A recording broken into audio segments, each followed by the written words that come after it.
for me, as somebody who's always loved ideas since I was quite young and who really loved philosophy as soon as I got interested in it, it was eye-opening to be shown that whatever idea, whatever doctrine, whatever ideology is proposed, it's purporting to be an answer, and it's an answer to a question.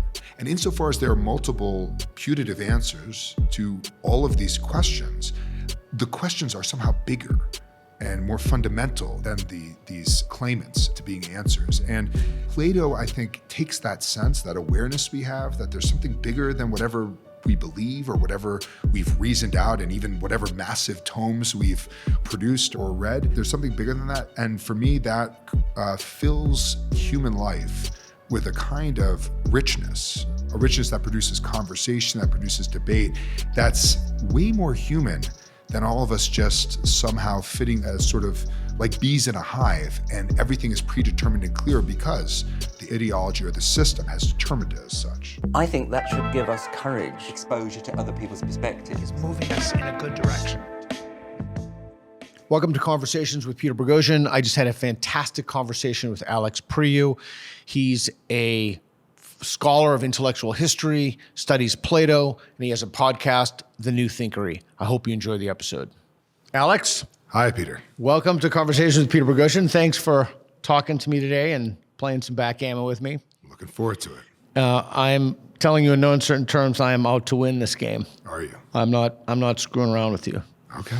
So I'll let you roll first. Okay, no, we'll do it fairly. So tell everybody a little bit about yourself. Do you want me to take the 5 and the 1, or do you want me to roll again? You go higher, you go first, yeah. All right. Do I re-roll if it hits on the thing? It's whatever you prefer. Okay. We'll just leave it. All right. So tell us a little bit about yourself.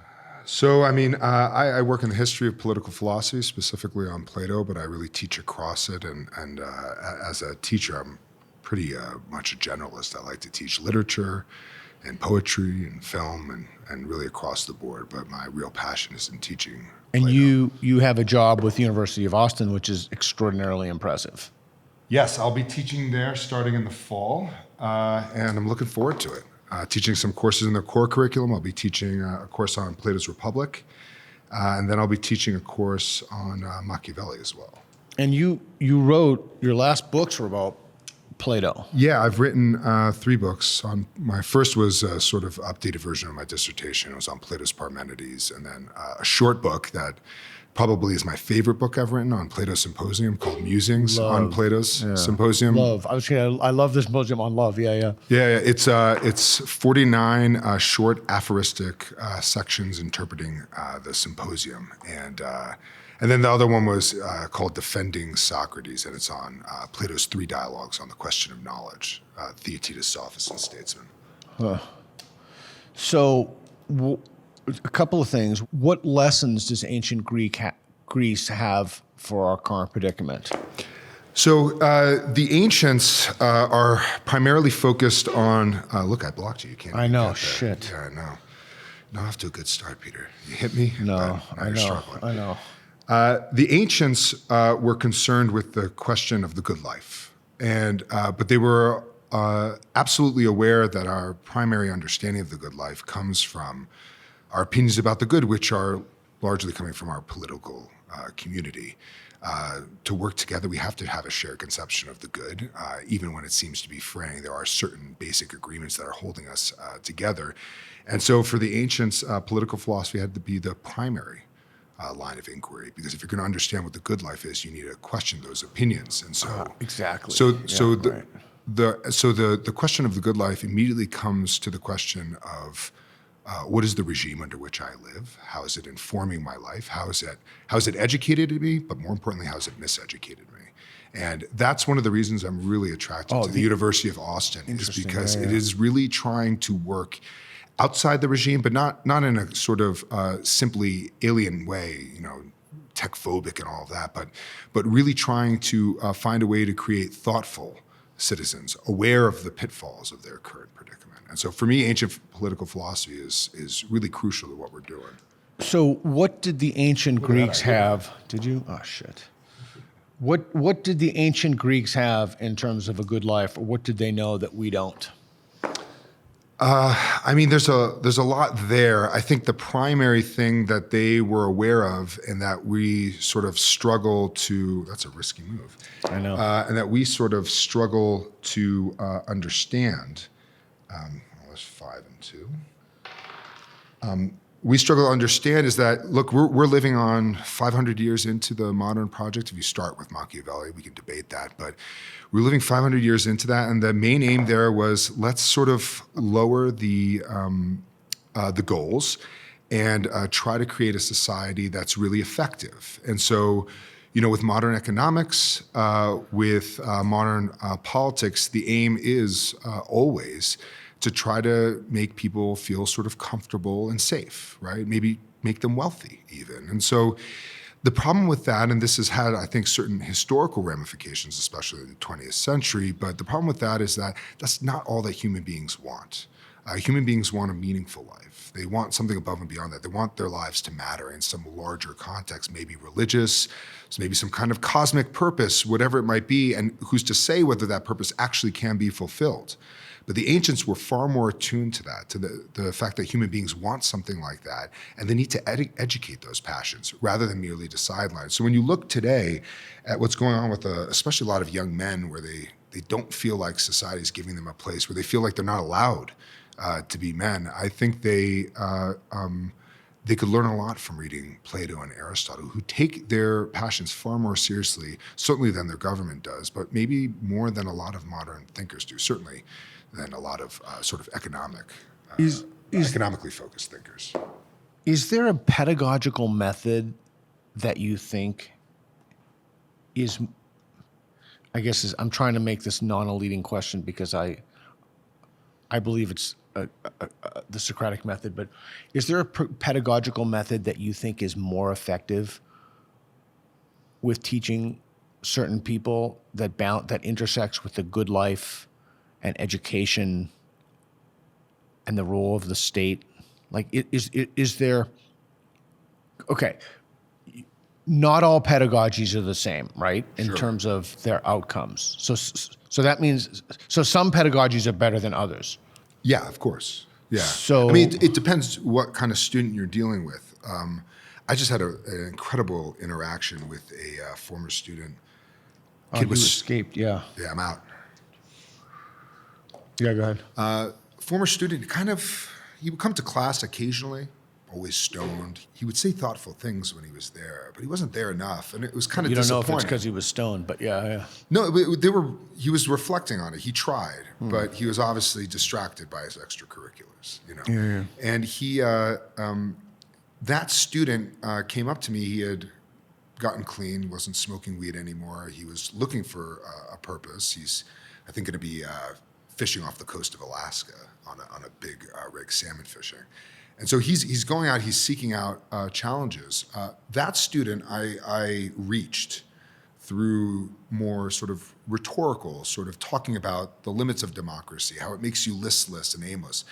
Other students who aren't like that are reached more by a kind of Socratic method. Like, you can kind of work on their opinions, but it depends where the student's at. But there's certainly for different students in different circumstances, you're going to have to take a different tactic. So I've often wondered, do you use the Socratic method or a version of the Socratic method in your classes? Yes. Yeah. Do you think it's more effective with men than women? Yeah, this is maybe a cop-out, but I've been teaching engineers for the last few years, so it's not a lot of women in that.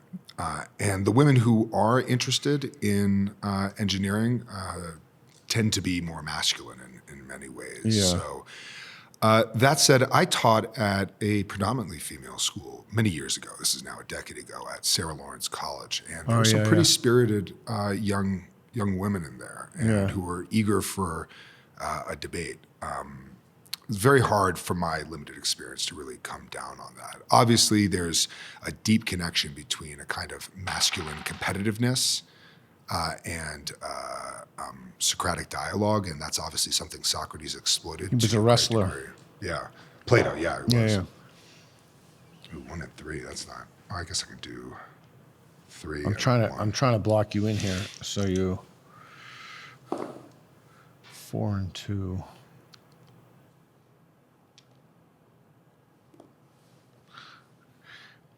Are you hopeful when you look at the educational landscape today? Are you hopeful when you look at legacy academic institutions, whether it's specifics like not firing plagiarists? I don't want to skew the question, but so I'll say something positive about educational institutions.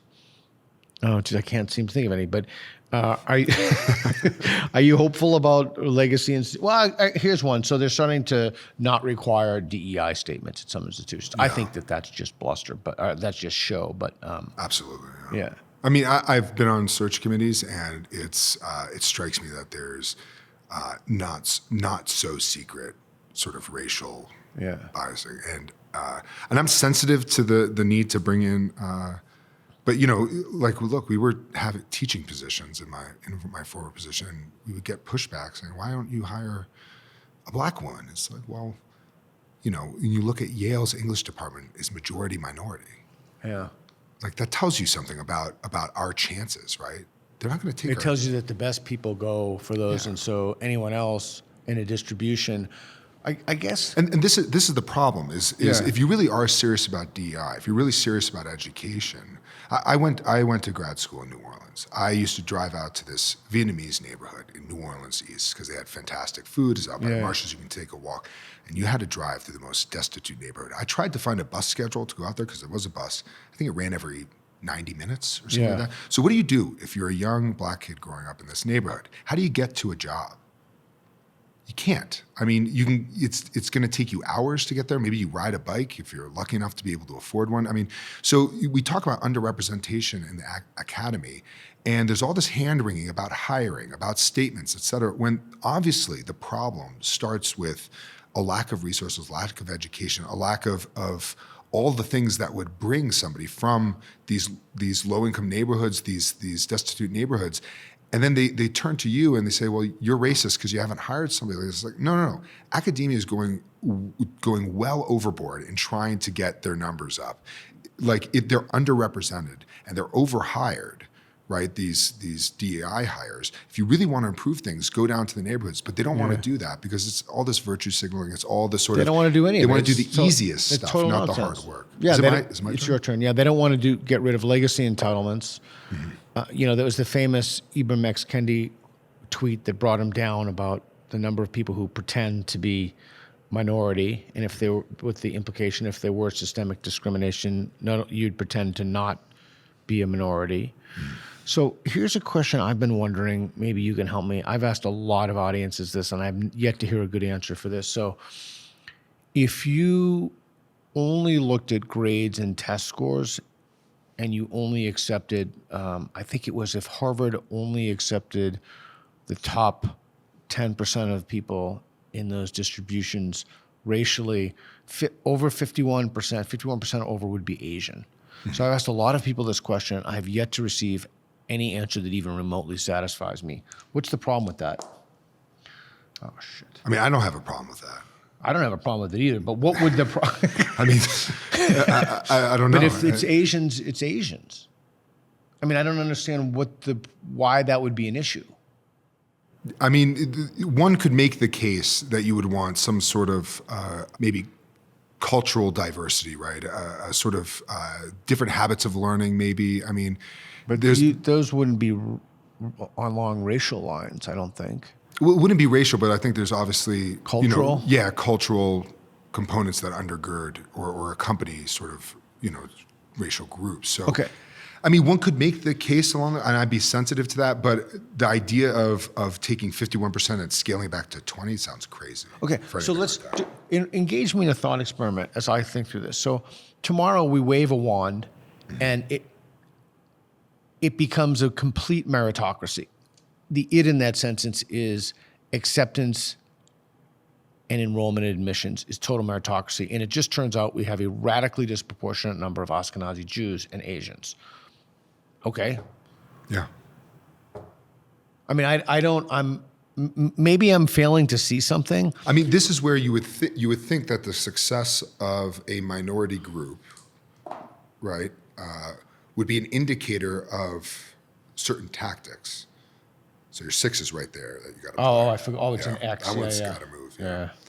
And then 2. Yeah. You would think that would be a way of saying, hey, look, 51%, what are they doing? Yeah. Like, how are they getting there? And how can other groups imitate that? That's what a Even rational if they're gaming the society would system. think. Maybe Yeah. you look into whether the system is somehow broken, that it's rewarding certain habits and not others. I mean, but if you suppress it and you hide it, you're going to get subpar students just by. Well, you would have to by definition. Exactly. Yeah. So 4 and 3. 4 and 3. Okay, you're beating me I am. clearly. Roundly. Indeed. See, that's the good thing about this. There are objective criteria. Exactly. And whether or not your fitness or your height or what have you, those exogenous characteristics are irrelevant. Yeah. 4 and 2.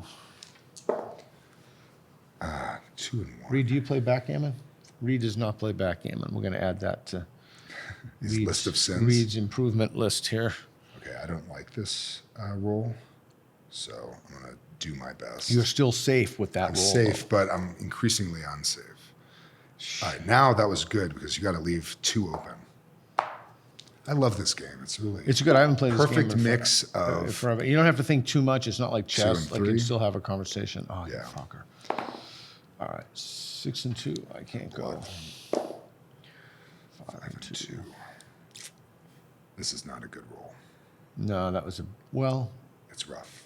yeah. Well, I'm not going to comment, but I'm going to do that's what I would have done. 5 and 2. I think Reed's going to be upset with us because we're now. 5. No, you got to go in first. Oh, I got to go in. Oh, yeah, you're right. Oh, yeah, you're right. 5 and then 1. I keep those X's are distracting to me because I keep thinking. Is that why you're losing, you think?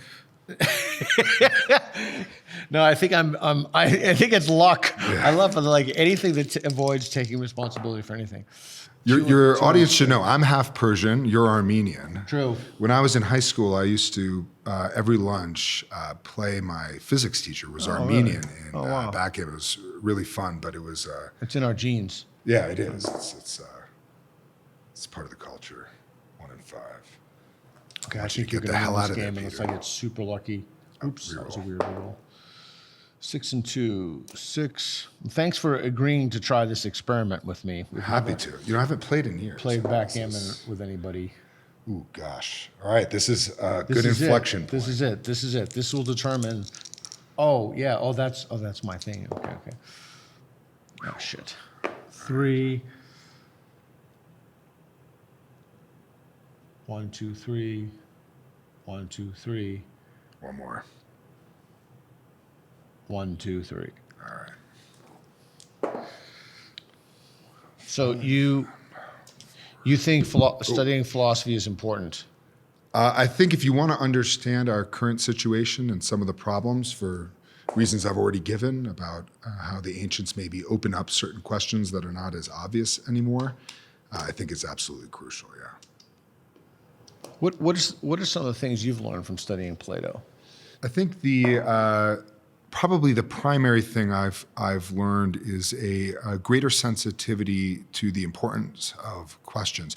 You know, modernity is characterized, not to say essentially characterized, was characterized by the tendency to produce ideologies, right? When you think of the 3 great ideologies, liberalism, communism, fascism, they all arise in modernity as isms. And if you wanted to group them together and say what makes them ideologies, I think it would be something like the tendency to get rid of any mystery or basic obscurity in the world.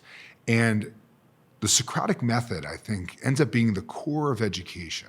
And the Platonic dialogue ends up encapsulating that particularly well in its relentless questioning and its willingness to leave things open-ended, even when Plato's being most dogmatic and laying out what seem to be doctrines. There are all these hesitances. There's all these alternative paths suggested. There's all these qualifications that are right there in the text that maybe it tempts you, these doctrines, but they don't ultimately satisfy you. And it's very different from the systematic thinking or the ideological byproducts of modernity. And for me, as somebody who's always loved ideas since I was quite young and who really loved philosophy as soon as I got interested in it, it was eye-opening to be shown that whatever idea, whatever doctrine, whatever ideology is proposed, it's purporting to be an answer, and it's an answer to a question. And insofar as there are multiple putative answers to all of these questions, the questions are somehow bigger and more fundamental than these claimants to being answers. And Plato, I think, takes that sense, that awareness we have, that there's something bigger than whatever we believe or whatever we've reasoned out, and even whatever massive tomes we've produced or read, that there's something bigger than that. And for me, that fills human life with a kind of richness, a richness that produces conversation, that produces debate, that's way more human than all of us just somehow fitting with as sort of like bees in a hive, and everything is predetermined and clear because the ideology or the system has determined it as such. Okay. So 4 and 1. So there's a lot going on here that I'm processing. Give me the 3 ideologies again. I was thinking about liberalism, communism, and fascism. Okay, so this is a curveball question, but in a fascist state, is there an incompatibility between fascism and a pedagogical practice, a ubiquitous pedagogical practice in K through 12 and even the university systems, if they taught the Socratic method? But they not to lead someone to a conclusion, but they actually taught it as in it begins in wonder. Is there a conflict between fascism and the Socratic method as a pedagogy, liberalism and the Socratic method as a pedagogy, and communism? I think there is in different ways and to different degrees. I think each of these speaks to certain requirements of education. You're leaving? That's your last ditch effort, man. Yeah, that's true. I might regret saying that. I was going to say you gave me a... Yeah. 4 and 2. So we'll do 4 and 2. So is there an incompatibility there? So, I mean, obviously, the greatest compatibility would seem is between liberalism, right? And there's a. You got it. I'll give it to you. You give it to me? Yeah, I'll give it to you. You're not going to give me the satisfaction? I'll give it to you. You got it. You're a better man than I. In just this one way. Yeah, well, I'm making a very inappropriate joke, but I won't. Okay. So. Obviously, in liberalism, there's a place for a kind of. Reed's laughing at my joke. Okay, keep going. There's a kind of openness to liberal education as a kind of model of Socratic thought. That said, one of the most shocking critiques of Plato in the 20th century was written by Karl Popper in the Open Society and Its Enemies. Correct. And I tell you, every time I teach the Republic, it's a fight with students to get them to take seriously that somebody would explore the questions, these basic human questions, through such radical proposals. And there's ways to talk about that, and I think there's a place those proposals have within the drama of the Republic as a whole that one needs to be sensitive to, but it's clearly a hurdle. And if you're really being serious about the openness of Socratic questioning, it's got to be open to things beyond the ideology. It would have to be. Things. Yeah, okay, exactly. so I think, and I'm thinking out loud, this isn't Coet, I'm just thinking out loud. So Sure. It would seem to me that the Socratic method as a pedagogy is incompatible with fascism. It is incompatible with the way communism has been historically implemented, but not necessarily with the writings of Karl Marx. I'm just tossing that as a placeholder. Okay. And it is perfectly compatible with liberalism. I wouldn't argue. Is that your claim? I'm thinking that's true, but I don't think it's perfectly compatible with any regime. I think when you really get at the heart of what sort of the openness of philosophic inquiry is, one way to put this is to look at Aristotle and the Politics, right? For the ancients, but also for Aristotle, education is always twofold. Education, we would call this civic versus liberal education, right. And we like to think both fit perfectly happily in our regime, but properly understood, a civic education would be education toward the regime, right? You need to make people who function well in society in a good regime, or who, if you want to put a kind of negative spin, who are serviceable to the regime, right? Who will be sort of good members of whatever it is we're trying to do. Who have copper in their blood. What's that? Who have copper in their blood. Sure. Like the myth of the metals, yeah. Yeah, exactly. And then you want to also have an education that will be properly befitting a human being in their leisure, right? When they don't have to work, when they have the time, when they have that luxury, as many of our students do, sometimes through, egregious student loans, sometimes through just happiness of circumstance. They happen to have the financial circumstances in their family. But when you have that time, you should be developing your highest intellectual faculties as a human being. Aristotle says to cultivate that person who lives simply for themselves in their sort of willingness to sort of look beyond and to look at whether they're studying physics and astronomy, the nature of politics, whatever it might be. To have that sort of openness, he says that person's like a foreigner in the regime. And the whole problem of politics, in effect, comes down to that. How do you create an education that, on the one hand, prepares citizens, but on the other hand, also prepares the best of those citizens to be divorced from the regime? How do you create something like that? And it's been a consistent struggle. And this is one of the great things of the history of Western thought. It's been a consistent struggle to try to create an education that, on the one hand, will produce a good ruling class, right, in the best case scenario, but also will take the best of those and prepare them to live separately. And philosophers have found different ways to try to approach that question, and always incompletely. And it seems like every generation you're going to have to struggle to find or to come up with a model of education that suits the needs of the regime, while also perhaps giving people who want it and who are capable of it a path to go another direction if they want. Okay, so I'm thinking out loud here. So isn't it the first line of Aristotle's Politics, all men desire to know? I think that's the metaphysics. The metaphysics. The first line, all men desire to know. I think that's true. We're going to have that conversation, but I think that's true. We want to know true things. And so getting back to the question, and if you don't want to go down this rabbit hole, that's fine. Fascism kind of pulls itself up by its own bootstraps, so it won't tolerate any questioning or criticism. It starts with the right answers. To an extent, all of the three competing control ideologies start with an answer, a kind of first principle. But do you think there's something more incompatible with fascism than liberalism in terms of the Socratic method? It seems to me. Yeah. I mean, clearly it seems to me it is. There's more of a home, right? Yeah. Every regime has a conception of the good, and it's going to reward those types of people that most align with it, right? And those people who succeed in those regimes are going to be the ones who just seem to take to it, right? You look at somebody like Elon Musk, for example, and it seems abundantly clear that whatever drives him and whatever's motivating him, it works really well in a modern technological, highly developed economy. He somehow can tap into what you can do in a corporate structure and be managing all these products. That's a kind of success that works there. So you look at fascism, if you take a young person who wants to live a conspicuous life with clear purpose and who wants a clear sense of sacrifice, right? Like I'm willing to die for the sake of my nation, right? For the sake of blood and soil, whatever it might be. That person is going to be very at home in that regime. And that will be shocking to those of us who feel very comfortable in a liberal democracy. I in many ways, am a creature of and at home in liberal democracy. In many ways, I'm not, right? And so certain aspects of Socratic thought will fit in. The questioning, the open questioning part fits very well in liberalism, but here's the problem. Okay.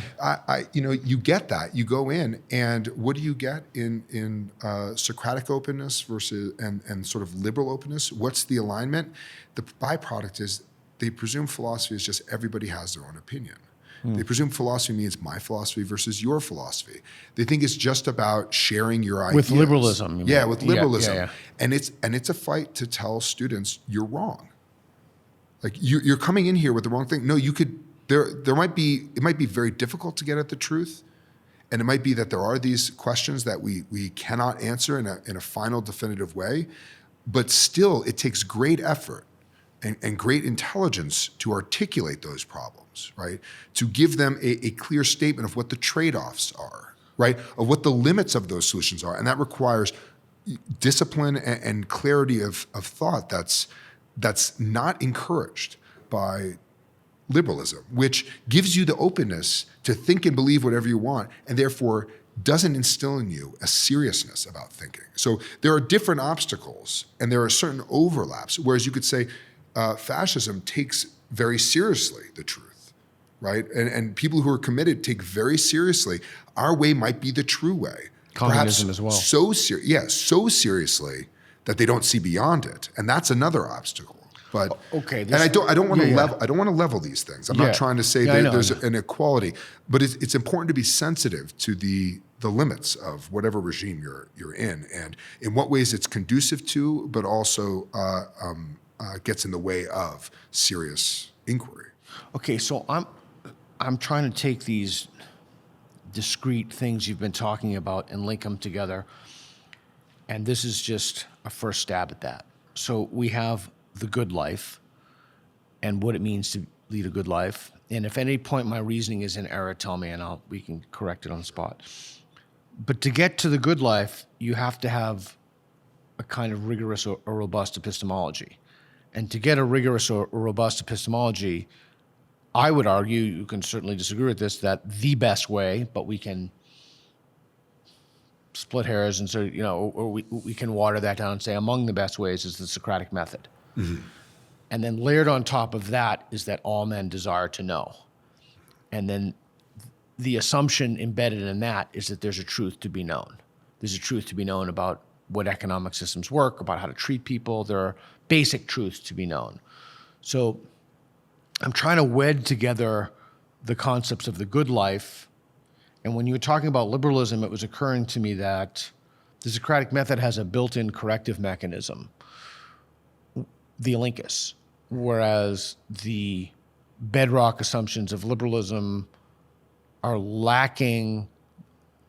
Those are just the political machinations or the glue by which individual agents in a society, it's just like the soup that people swim in, but there's no corrective mechanism. It's just that with liberalism, people can live by their own lights, if you will. But there's no corrective to that to tell them this is a wrong or a false. But that's so I'm just trying to. Well, that's where our institutions should come in, right? When I talk to students about what's made them serious and what's made them thoughtful, they might think about their parents, role models, certain teachers who tell them you need to try harder, right?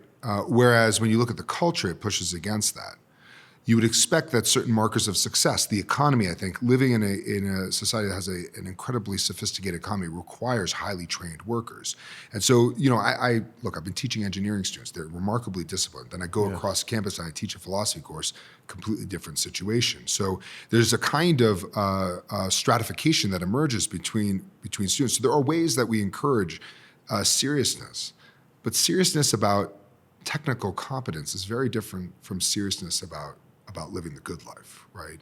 And the kind of knowledge that's being sought is very different. Knowledge of how matter sort of interacts in its various permutations and how to control that and create effective products of that is bound up with a desire to control and master our circumstances that's very different from sensitivity to the pitfalls of trying to do something like that, which would require awareness of the trade-offs involved in thinking about the good in terms of mastering nature. I'm going to push back on an aspect of that, and if you think this is unfair, let me know. So I would think we can all agree that people want to live a good life, but they have different conceptions of what a good life is. Yes. My conception of a good life is radically different from Muqtada al-Sadr or somebody who's I like the word fundamentalist, but someone who's, for lack of a better term, an Islamic fundamentalist. But let's say that you have somebody who's just a good person, a decent person. They're nice to their wife, they're nice to their dog, and she or he starts taking a course in philosophy. It's taught Socratically. They start thinking about things, they start questioning. Maybe they come to the conclusion, oh, geez, there's really no good reason I shouldn't kick my dog. Or even though I claim to be in a monogamous relationship with my spouse, go out and sleep with the football team or the women's softball team, whatever. So is it possible that the Socratic method itself could undermine one's ability to live a good life if one was already living a good life. In other words, is the unexamined life really not worth living? Or the unexamined life could actually be better than the examined life? You like softball players? No, I was just thinking my daughter plays softball. That's why I was trying to gender balance it because I didn't want to bring the whole who do they love? I was going to say that's a equation. particular interest, Yeah. Peter. But I mean, I don't know. Being nice to your spouse and not kicking your dog is, that's one thing, right? Yeah. One way to approach this is for Plato, you could sit around and think something's just, and therefore believe that it's generally good to pursue this just thing.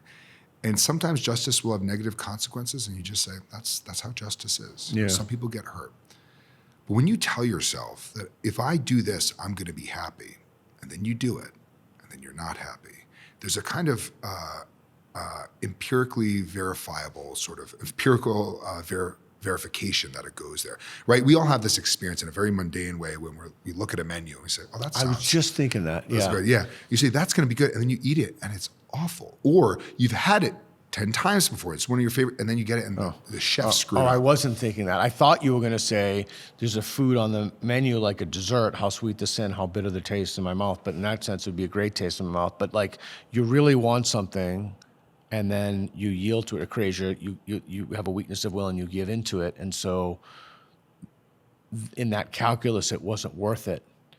But I think so. The harder case is, what do you do with somebody who doesn't kick their dog, is nice to their wife? Yeah. They have a perfectly,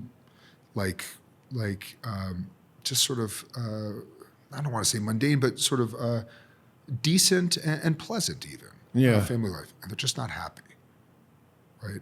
That they want something more, which is, if we're talking about all human beings yearning to know, and that this therefore has to have a part in the good life, that awareness that even hitting these markers of decency doesn't satisfy the deepest part of us points beyond itself. No doubt people study philosophy and they go haywire, right? I mean, I had a student who, I remember I was teaching at Tulane when I was a graduate student there. Yeah, I taught there too. Oh yeah, yeah, it's a great school. And it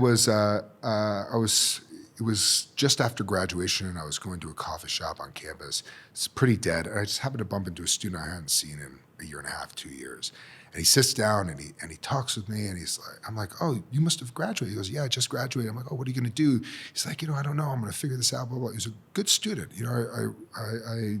I did an independent study with him. I taught him in a couple classes, and then he had gone on to do a different major, and we were just talking, and then I was like, "Oh, so you must have really enjoyed your time here. It seems like you got a lot." I was like, I was just at the park the other day, and I was sitting in the grass, and I saw this grasshopper, and I looked in this grasshopper's eyes, and I thought, this grasshopper is wise. And I sat there, locked in eyes with this grasshopper for 45 minutes.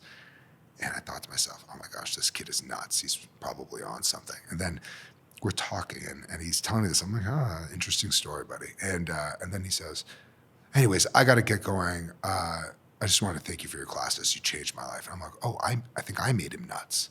I might have had a hand in this, right?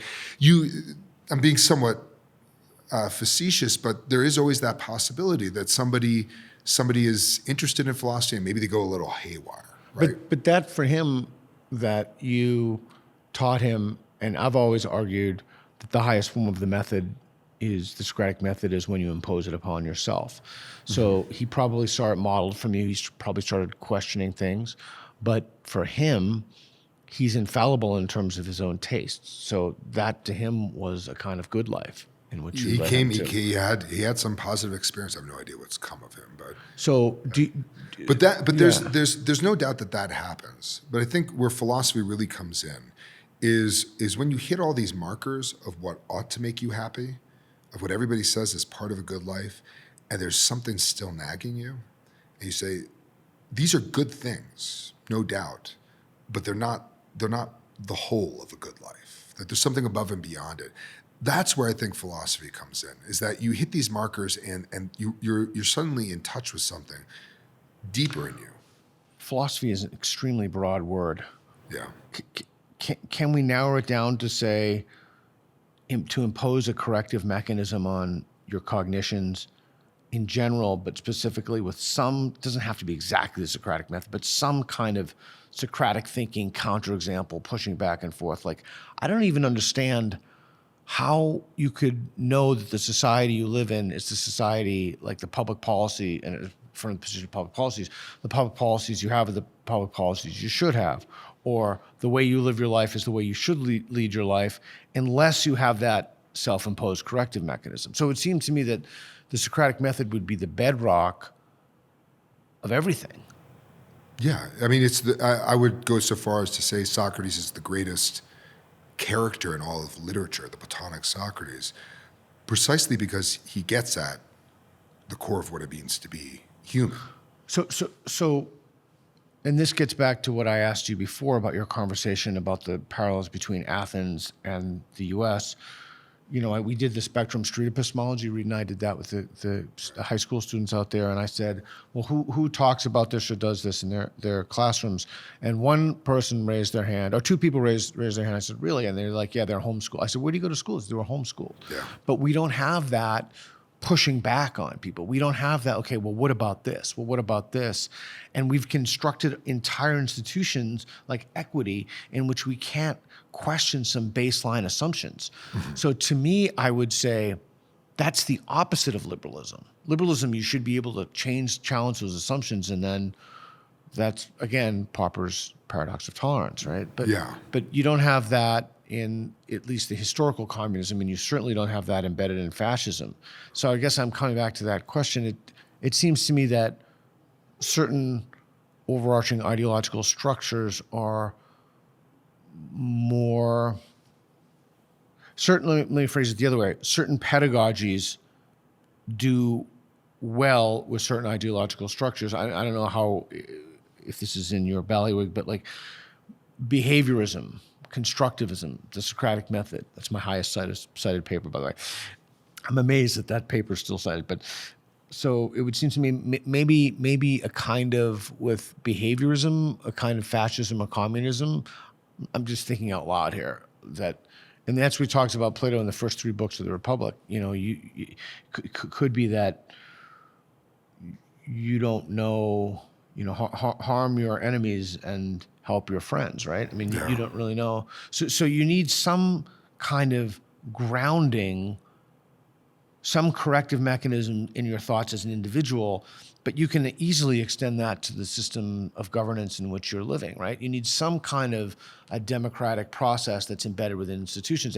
People kind of try to do that with town halls where you go and you speak and people speak back, but I don't know, is that making any sense? I'm just thinking out loud here. It does. But I always come back to one way to put this is that whenever I teach Plato on democracy, I always come back to the same sort of tagline, which is that the best thing about democracy is you can live any life you want, and the worst thing about democracy is you can live any life you want. Right.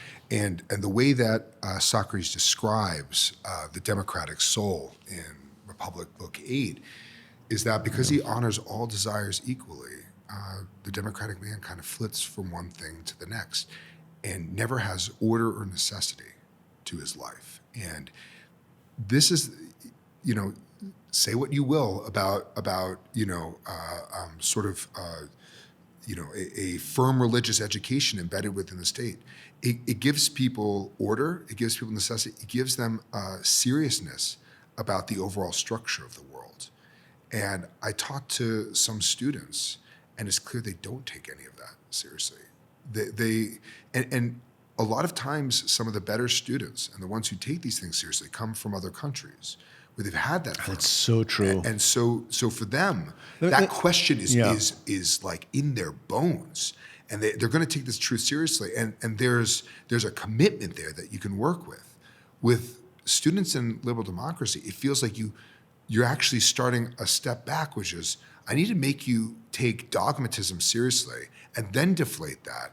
And so there's totally there's a way in which philosophic openness is sometimes sort of conflated with a kind of liberal cynicism about the truth. And that's I understand everything you're saying. I agree with it on the one hand. On the other hand, it's clear that a lot of our problems today, a lot of the prevalence of identity politics, for example, is because we don't believe in truth. And we don't believe that there's some human nature. And so what do we end up coming up with? Something like a kind of fatedness. Fatedness of race, fatedness of sex, fatedness of whatever you want to call it. And an unwillingness to take seriously any claim beyond that. Okay. Yeah. So correct me if I'm wrong, push back on me. So if you have a society that doesn't believe in truth, I don't know, applied postmodern, whatever you want to call it, then the pedagogy that society would use would not be the Socratic method. That would not be the pedagogy du jour. It would probably be some kind of constructivism, some kind of like you make your own knowledge, and von Glasser has his radical constructivism. But the more society tends to valuing the truth, the more it goes either to behaviorism or the Socratic method. Yeah, so books 2 through 4 of the Republic. Yeah. Books 2 through 4 of the Republic is the moral and political education. And then you discover in book 7 that that's all in the cave. So, and then you get the philosophic scientific education. We're going to ignore all the problems and detailed questions that emerge there. But it's very clear that from the perspective of the scientific education, the two classes in the cave are essentially the same. The philosopher is essentially different from these non-philosophic types. Within the cave, there's a kind of 3-part hierarchy or a 2-part hierarchy of the guardian/rulers and then the sort of artisan and worker class. I think Plato's position is pretty clear. Right? There are 2 forms of education. You need to be very careful and very much attend to moral and political education. It's important that you instill in young people a seriousness about the truth. And he says very clearly, Socrates says, these are the false speeches, he says. They need to be a preparation for the true speeches. And there's certain interesting aspects of that education. So when you get down to it, this is getting back to that question in Aristotle, which is how do you create an education that is, on the one hand, conducive to making good moral citizens who work together and have a clear sense of purpose and find jobs within the community that more or less suit their nature. It's never going to perfectly suit you, but you find your place that works for you on the one hand. On the other hand, how do you also prepare those who become aware of the limits of that to go beyond that? And I think Plato sets it out beautifully and says, this is not the full education, but if you don't attend to it, that's a real problem, right? And this is part of the maybe we can talk about the academy, is that the educators, right, professor class, right, the people who are supposed to be at the pinnacle of our scientific education and who are supposed to also prepare young people to be not just workers, but also thoughtful citizens, they're not educated in that way anymore. There's a whole, you've done some work with this in exposing how the kind of all the bullshit behind, sorry if that. No, you say anything you want. It's a free country. Yeah, but exposing all the bullshit behind the sort of publishing side of academia, even the stuff that's good quality, right? We're encouraging narrow specialization.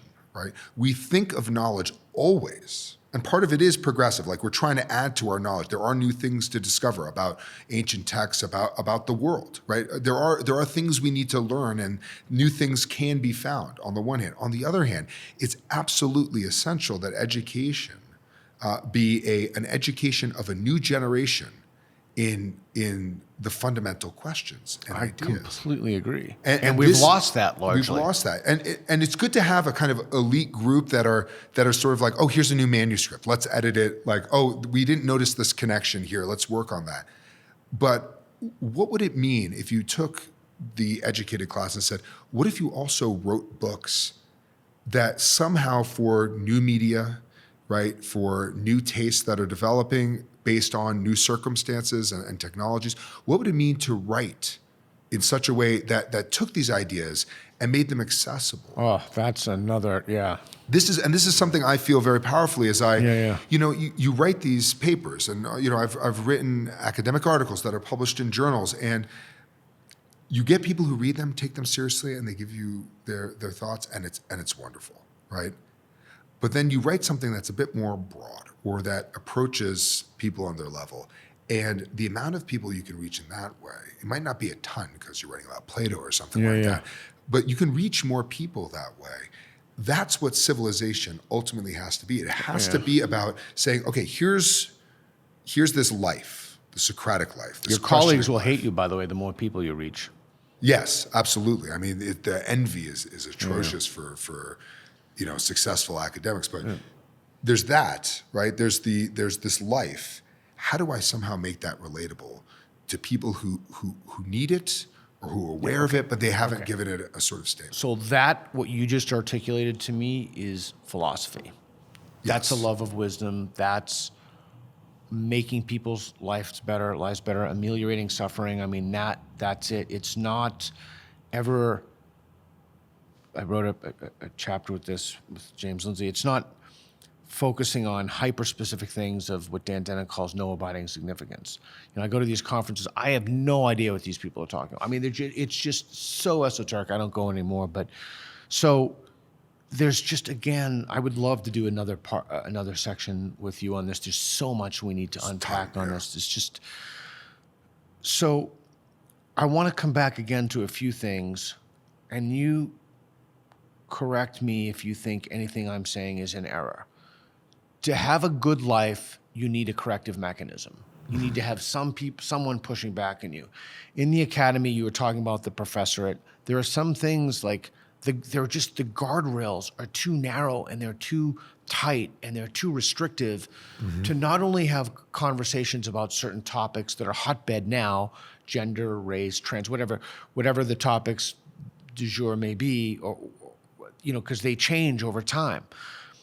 But there's something that's more profound that's going on there, and that's when you don't push back, when you don't have a kind of Socratic method.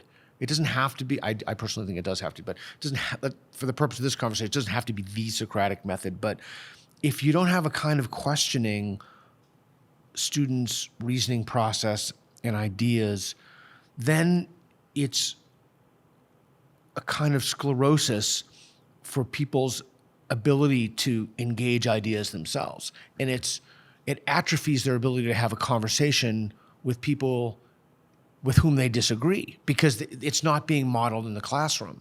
So the tighter and the stricter the guardrails, it's even worse than doing people the disservice, because the people who you're quote unquote educating are thinking that they're becoming educated, but they're actually not. They're becoming intolerant, and often they're becoming bullies, and then they live in echo chambers. I mean, it's a massive problem. Huge problem. Plato, in two places, has main characters. One's Socrates and one's the stranger from the Italian city of Aelia. But twice has his characters define thinking as a conversation the soul has with itself in silence. And I love that, by the way. It's beautiful. And then what you have to realize is that for that conversation, you need to be two people at once, right? And we all have this experience of a kind of schizophrenia when we're really thinking, right? We're on two sides of an issue. Plato's answer to that is the Platonic dialogue. He says, I can't show you thinking. I can't show you he never shows you two philosophers thinking. He shows you somebody who's non-philosophic, right, and somebody who is a philosopher, right? And he shows you the two of them at odds with one another. Is he doing the apology? I'm trying to think. Apology is Socrates talking to the many. I mean, it's the... Yeah, I'm trying to think. So you're right. The closest you get is Plato's Parmenides, and that's because the minor character is a young Socrates. But even that, he's not Socrates yet. He's on his way to becoming that. Oh. But what he does is he takes the part of us that's committed to something non-philosophic or that's committed to an opinion that's not fully verified, and the part of us that's questioning, and he takes those two parts of us and he makes it two people, sometimes more, but basically two people. And he makes the gulf between those two wider. And he therefore gives you a negative model and a positive model. And it's interesting, the students who really take to philosophy, they also all think they're Socrates initially. I was guilty of this. You think, oh, I can just question everything, and then you realize you're really bad at it, right? And then you have to learn it. But I think that's a price Plato's willing to pay, right? Okay, I'll create this model. You imitate it, you fail at it, but it takes that little part of you that's questioning. It overcomes that sclerotic part of you, and it kind of strengthens it, right? And Plato's fundamentally sensitive to the weakness of reason, right? To the fact that there are massive powers arrayed against it, and that there have to be, because it's the only way we can maintain a functioning society, is we need some kind of enforced opinion about how you ought to live. And he wrote books, and it's amazing when you look at the history of the reception of Plato. I mean, it finds its way among the medieval Arabs, and it creates a renaissance, right? It finds its way into Christianity, and even to today, the provocative power of the Platonic dialogue is undeniable. He managed to write, just to encapsulate in written words, this way of life, that it can find its way into the most fundamentalist religions, and they can basically say, oh yeah, the truth of the Quran is basically Aristotle, or something like that, right? To keep it sort of simple. That's a remarkable achievement. And what makes me sad, I'm not a terribly political person by nature. I just really love, Plato. I love the history of philosophy. When people start saying that Plato is studying Western philosophy is somehow racist, right? They point the finger at you and saying that every student ought to read the Republic, and that's somehow like Western hegemony. Yeah, I'm like, you don't understand these. I didn't read college. You don't have any sense of what's actually going on here, and there's something vital and human here. And it's not to dismiss other traditions, but it is to recognize that, as far as I'm aware, Plato's achievement is singular over any other thinker, Western non. As far as I've yet to hear a sort of rejoinder to that. So again, I'm thinking out loud. I use these conversations to improve my own thinking. So, did you notice that the space that we're in is just gorgeous? It's very nicely done. It's extraordinarily done. The art leaves something to be desired. Yeah, actually, that's exactly what I said to Reed. I could never do a place like this. Like, it's just not within my. I just couldn't. It's just so impeccably well done. And so I was thinking.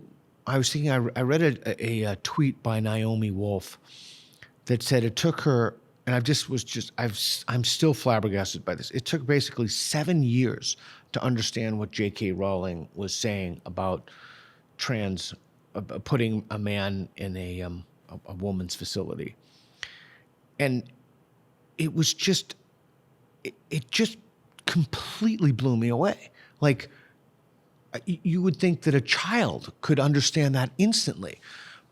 But I'm going somewhere with this. So, do you think that somebody who steeps themselves in, and this is what I try to do with my children, somebody who is steeped in the Socratic method from a very early age, it gives them a kind of automatic bullshit detection device built in, like an innate. And the reason for that is they're constantly being challenged and questioned, and it's like a filter for gold in which you drop propositions in, and you're more likely to catch the false propositions in the filter. And so when I read things like that,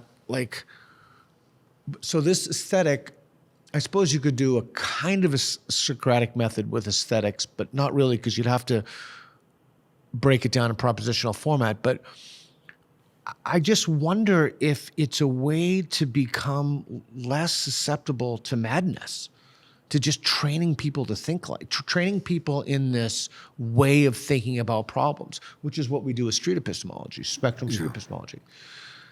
Or is that too grandiose? If it is, tell me. I think the flip side of that, or the way in which I push back against that, is that Socrates says at the beginning of the Sophists that philosophers appear in all different guises. Sometimes they appear to be sophistic.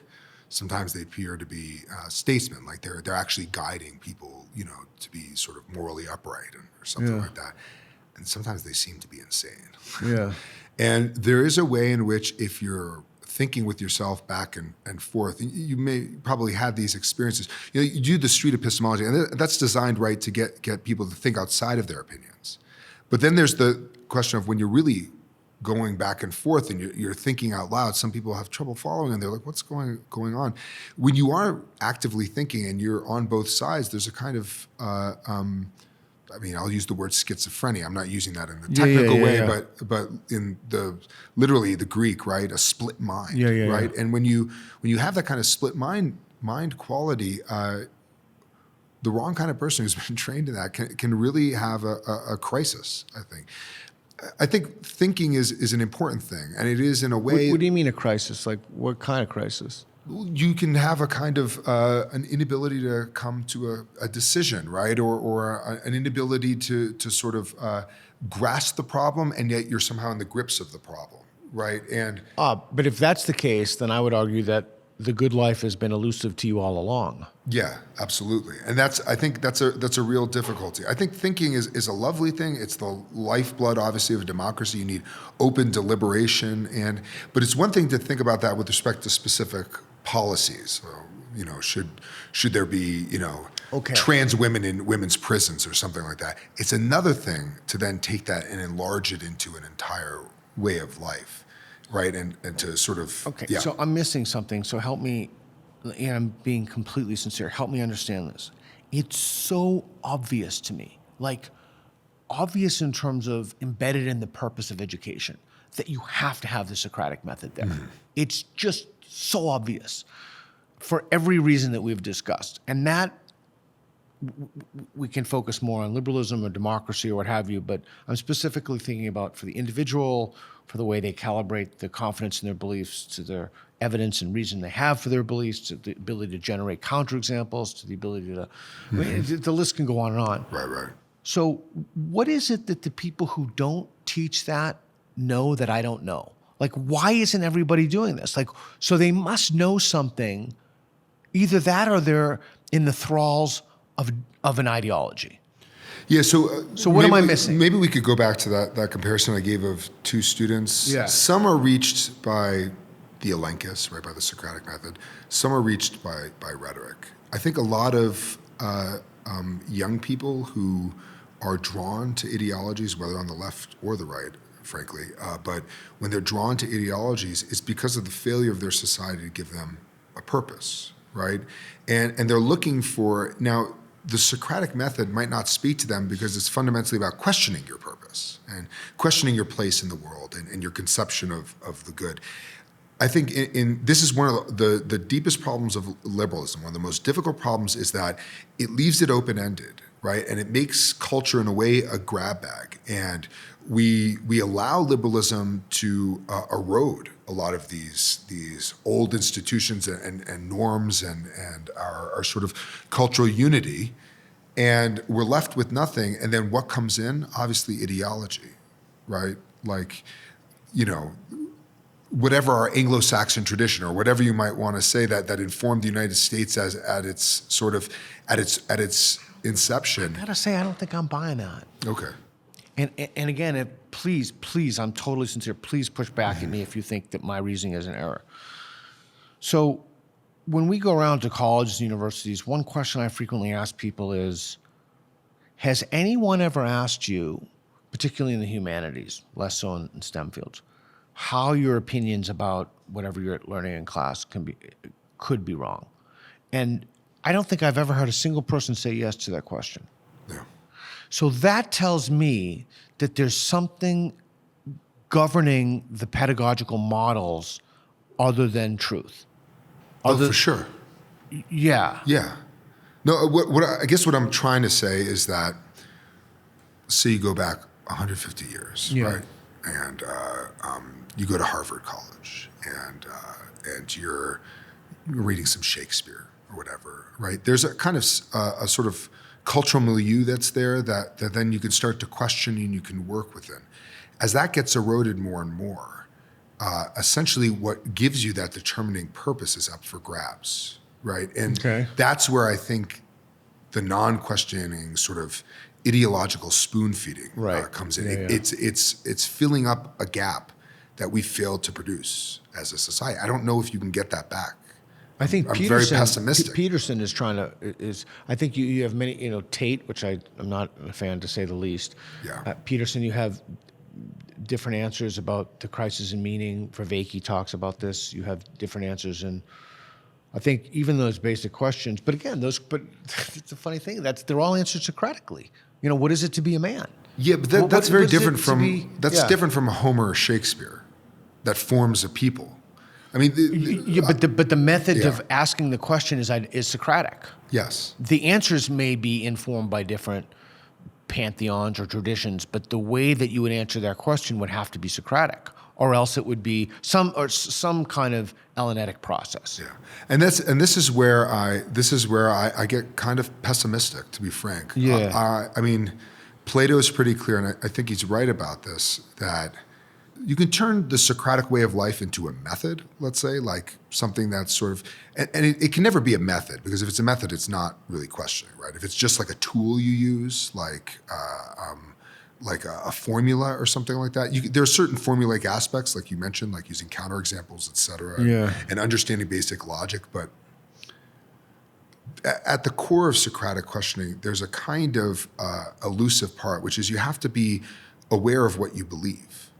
Right? There's what you think you believe, and then there's what you really believe. And it's not, right? There's the things that you tell yourself, and then there's what you really want. I know, I'm not going to name this person because they might actually possibly hear this, but I know somebody, and she said once, I wasn't really sure if I wanted kids. She has 3 kids, right? And I wasn't really sure if I wanted kids. And, I'm like, what are you talking about? All the time this is somebody I've known for very long, all the time you were a kid, you babysat. You went into teaching. Like, you're a born natural mother. This has been in your blood since you were very, very young. And a tear came to her eyes, because that said to her exactly what she is. But she didn't want to mention that, or she didn't believe it, or say it, at least, because to do that would maybe be contrary to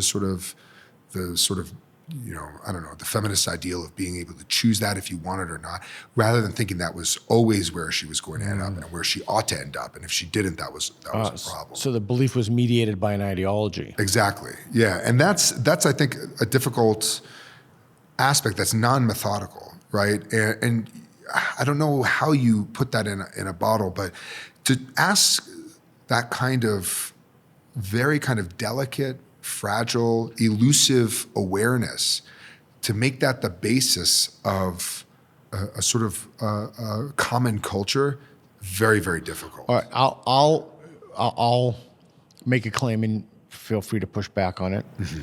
I would say that in those cases, the elusive, what someone actually believes, is totally irrelevant. And I don't just mean irrelevant, I mean it's completely irrelevant. And the reason for that is, even if you're just thinking about one's verbal behavior, when you have a Socratic session with someone, or other people who witness the Socratic seminar, you're more likely to reach whatever the elusive belief is, or if someone's being frankly, they're just not honest with themselves, or they're maybe don't want to admit it publicly, but they've kind of admitted it to themselves, or they're like a Venn diagram, and it participates in many things. But even in those cases, the Socratic method would still be the most effective tool.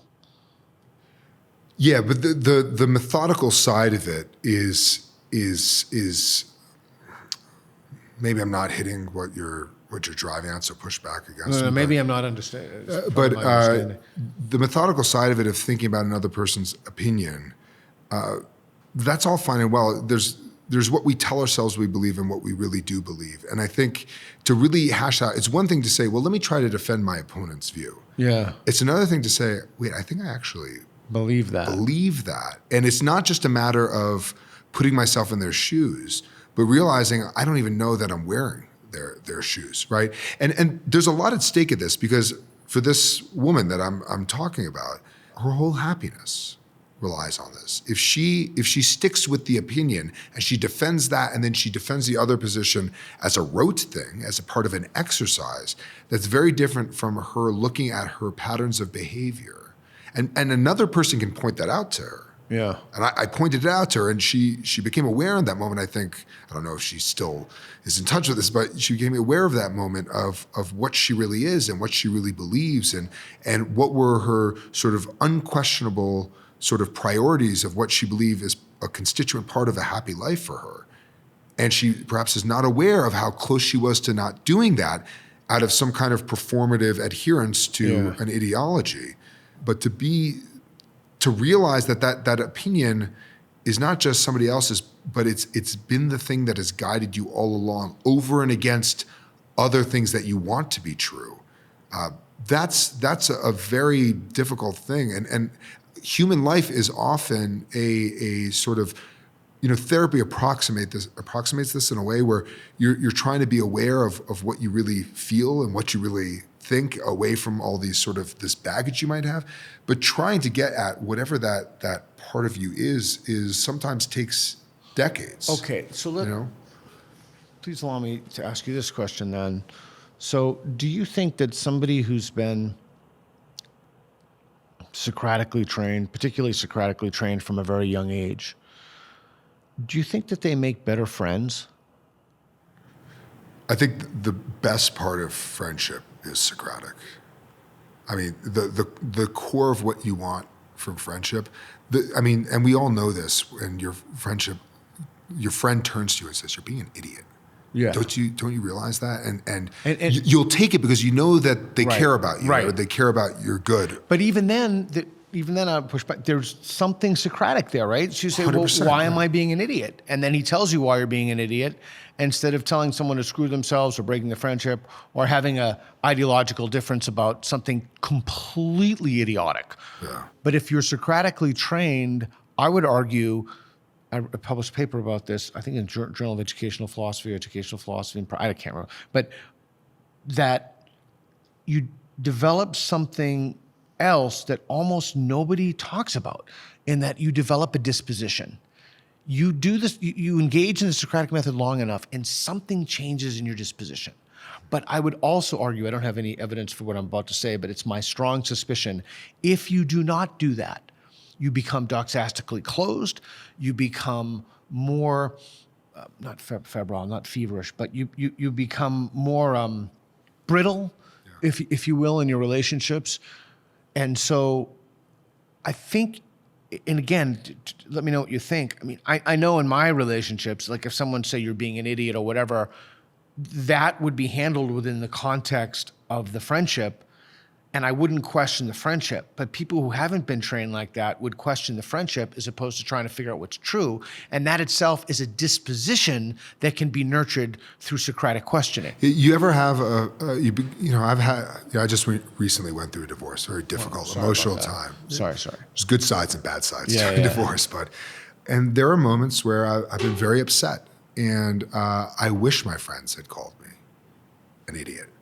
And when that Socratic component is missing, that willingness to say, no, you're wrong here, and to explain to me why I'm wrong, and then I calm down, and they say, oh yeah, you were being kind of an idiot. It's like, I could have used that, a month ago, and those frank conversations, some of them with friends, some of them with my ex-wife, they bring an awareness to you, and when that's not there, and you realize your friend kind of like sort of affirmed you, you feel betrayed. Okay, so that's the interesting part. Like, obviously there are sub-philosophic, sub-Socratic friendships. Like, that's the garden variety of almost all of them.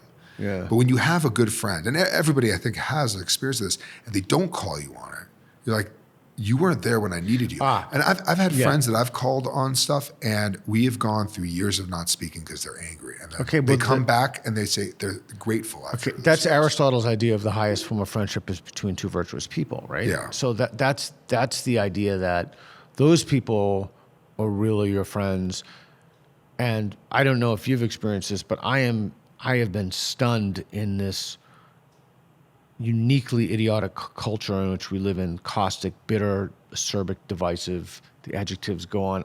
I just have been amazed how people I considered my friends won't even have a conversation about our philosophical differences, and then they attack me online, and they literally won't have a conversation about me. And I don't know. I'm thinking of one person in particular who does know the Socratic method quite well. And so I'm not saying that it's a prophylactic against that, or maybe it is a prophylactic, but it's not a cure-all.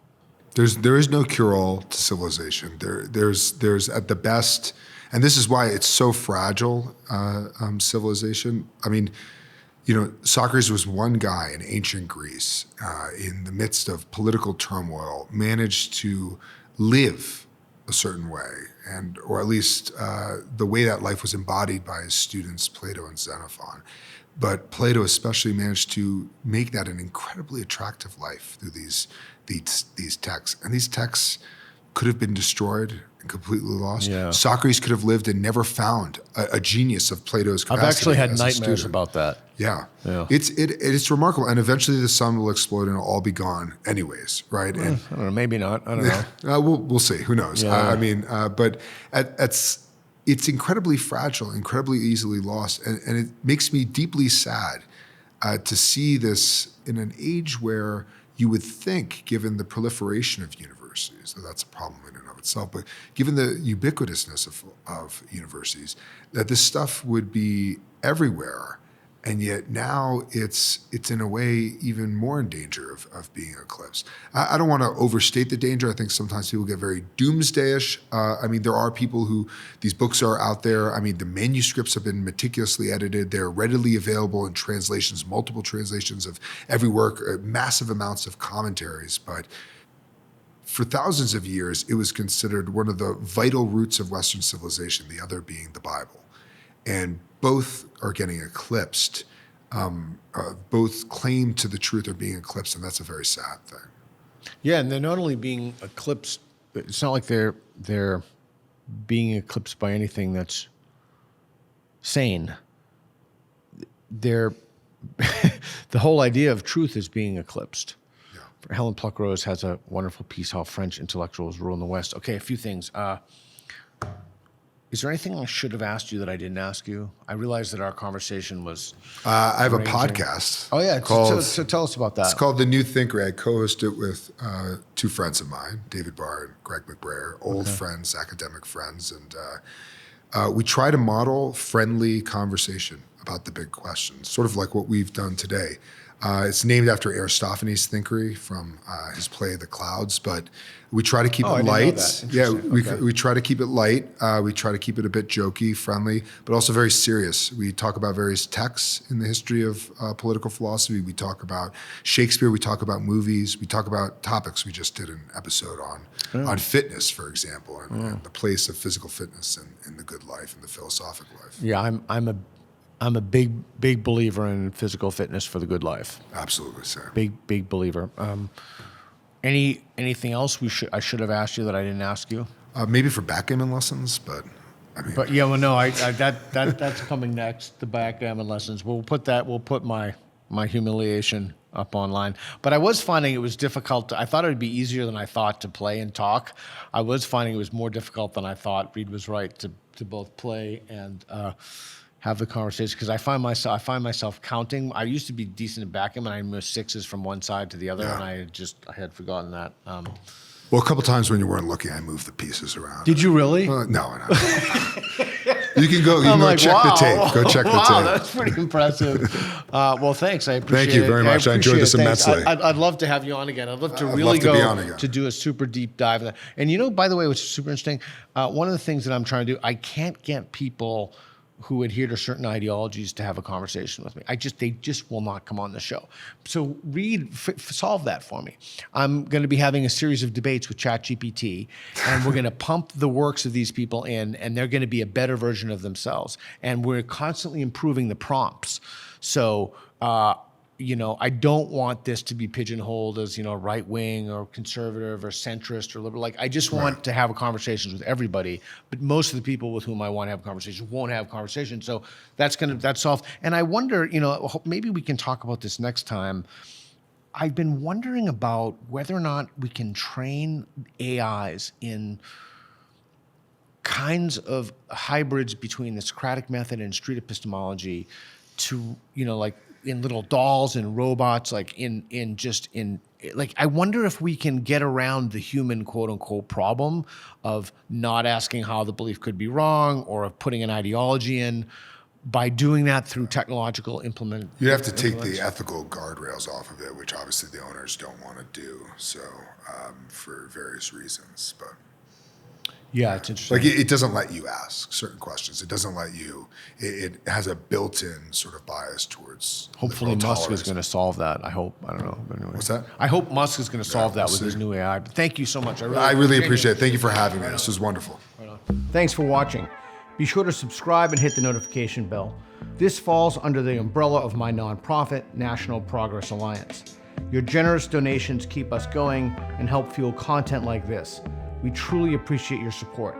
Thanks again, and we'll see you in the next one.